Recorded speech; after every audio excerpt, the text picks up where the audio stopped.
ऐश्वर्य की कामना हो, धन संपत्ति की कामना हो तो श्री द्वारिकाधीश को प्रणाम करो। बहुत आराम की कामना हो तो श्री रंगनाथ भगवान को दक्षिण में जाके प्रणाम करो।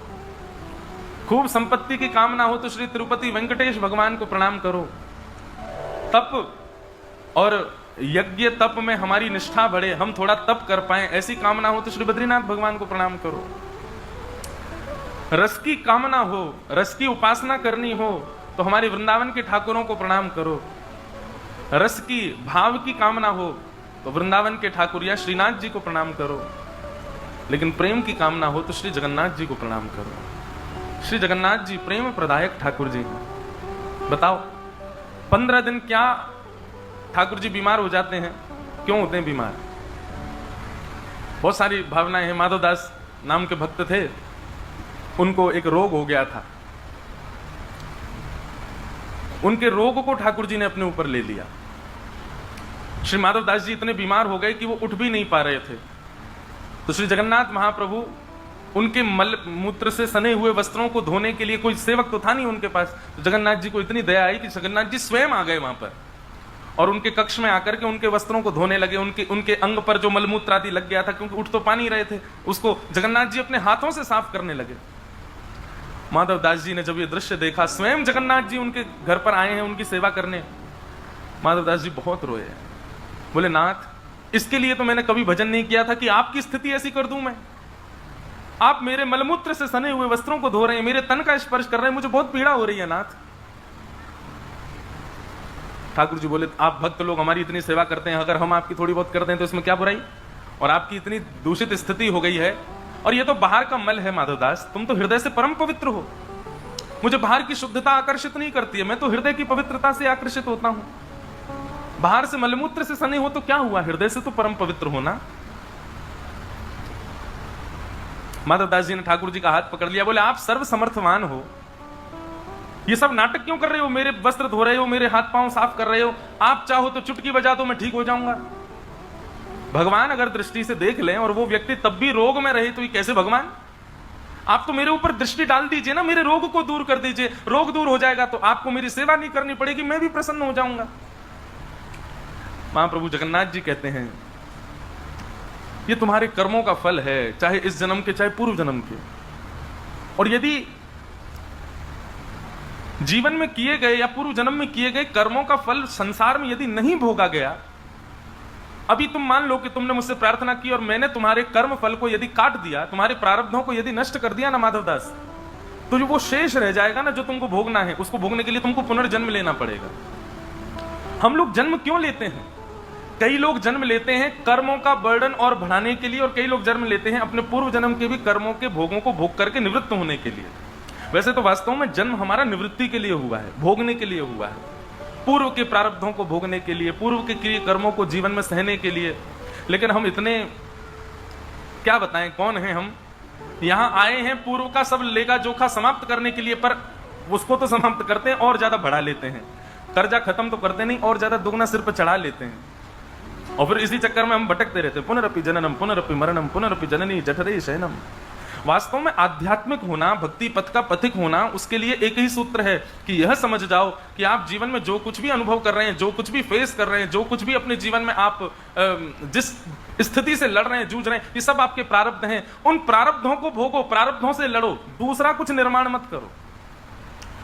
पर नहीं, हम लोग संसार में रहते रहते और बहुत कुछ निर्माण कर लेते हैं, बहुत सारे अपने विषय भोग और बहुत सारी कामनाओं से और ज्यादा कर्म फलों को इकट्ठा कर लेते हैं। पर याद रहे, जब तक ये प्रारब्ध नष्ट नहीं होगा ना, तब तक ठाकुर जी मिल नहीं सकते। माधवदास जी से भगवान बोले तुमको ये रोग इसलिए हुआ क्योंकि ये तुम्हारे पूर्व जन्म का प्रारब्ध है, और कहीं मैंने चुटकी बजा के इसको नष्ट कर दिया तो ये भोगा तो है नहीं तुमने, नष्ट हो गया। और नहीं भोगोगे तो भोगने के लिए दोबारा तुमको जन्म लेना पड़ेगा। इसलिए माधवदास 15 दिन का रोग और बचा, इसको भोग लो।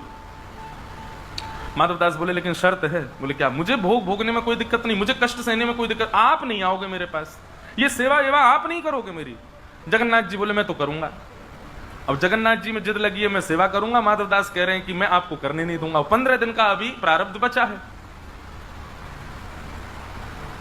माधवदास जी बोले नहीं प्रभु, आपको मैं सेवा नहीं करने दूंगा। तो भगवान बोले ठीक है, हम पर एक उपाय और है, वो हम कर देते हैं। तो माधवदास जी बोले क्या उपाय है? बोले यहाँ नहीं, श्री मंदिर में जाके करेंगे, तुम ठीक भी हो जाओगे और हमको सेवा में भी नहीं आना पड़ेगा। माधवदास जी बोले ठीक है। अब माधवदास जी को पता नहीं था क्या करने वाले हैं। ठाकुर जी श्री मंदिर में गए और माधवदास का जो 15 दिन का अभी प्रारब्ध बचा था उसको अपने ऊपर ले लिया, और अपने ऊपर लेकर के स्वयं ठाकुर जी बीमार हो गए, कृष्ण हो गए।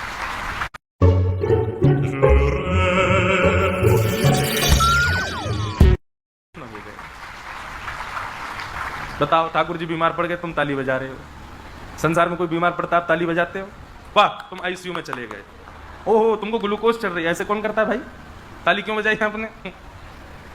माधवदास जी का पीड़ा ठाकुर जी ने अपने ऊपर ले ली। अब यहां माधवदास जी स्वस्थ हो गए। स्वस्थ होकर के स्नान ध्यान करके तिलक चंदन लगा करके बढ़िया इत्र लगा करके माधवदास जी बोले अब बढ़िया हो गया, अब चलूं महाप्रभु के दर्शन को। और जैसे ही श्री मंदिर में गए, मुख्य द्वार बंद है, पुजारी सब बाहर बैठे रुदन कर रहे हैं, भीतर केवल गिने चुने लोग हैं। माधवदास जी ने पूछा क्या हुआ? बोले महाप्रभु जगन्नाथ जी को बुखार आ गया है। माधवदास जी बहुत रोए। तो ठाकुर जी आपने ऐसा क्यों किया? कि प्रबल प्रेम के पाले पड़कर हरि को नियम बदलते देखा, अपना मान टले टल जाए पर भक्त का मान न टलते देखा। ठाकुर जी ने सृष्टि के सारे नियम बदल दिए। जिन भगवान को कोई रोग नहीं हो सकता, वो माधवदास का रोग स्वयं भोग रहे हैं। हमारे ब्रज के रसिक जन कहते हैं आज भी जगन्नाथ जी बीमार पड़ते हैं, निश्चित ही इतने लाखों करोड़ों लोग दर्शन करने जाते हैं, किसी ना किसी रोग, किसी ना किसी के रोग को आज भी महाप्रभु जी अपने ऊपर ले लेते हैं। आज भी 15 दिन के लिए ठाकुर जी बीमार पड़ते हैं। है ऐसा प्रेमी कोई?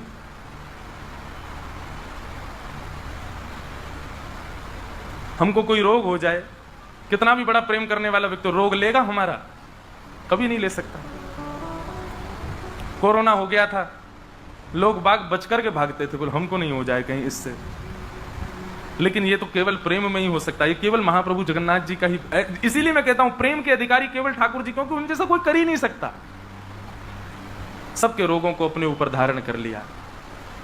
और 15 दिन में महाराज इतने व्याकुल तो दर्शनार्थी नहीं होते जगन्नाथ जी के लिए, जितने व्याकुल जगन्नाथ जी हो जाते हैं। दर्शनार्थी इतने व्याकुल नहीं होते, जगन्नाथ जी इतने ज्यादा व्याकुल हो जाते हैं कि मैंने इतने दिन हो गए, 15 दिन हो गए अपने वैष्णव देखे नहीं। बोले अब क्या करें? बोले रथ निकालो, रथ में बैठ के सब वैष्णवों से मिलने जाऊंगा, सबको देखने जाऊंगा, सबके आगे जाऊंगा।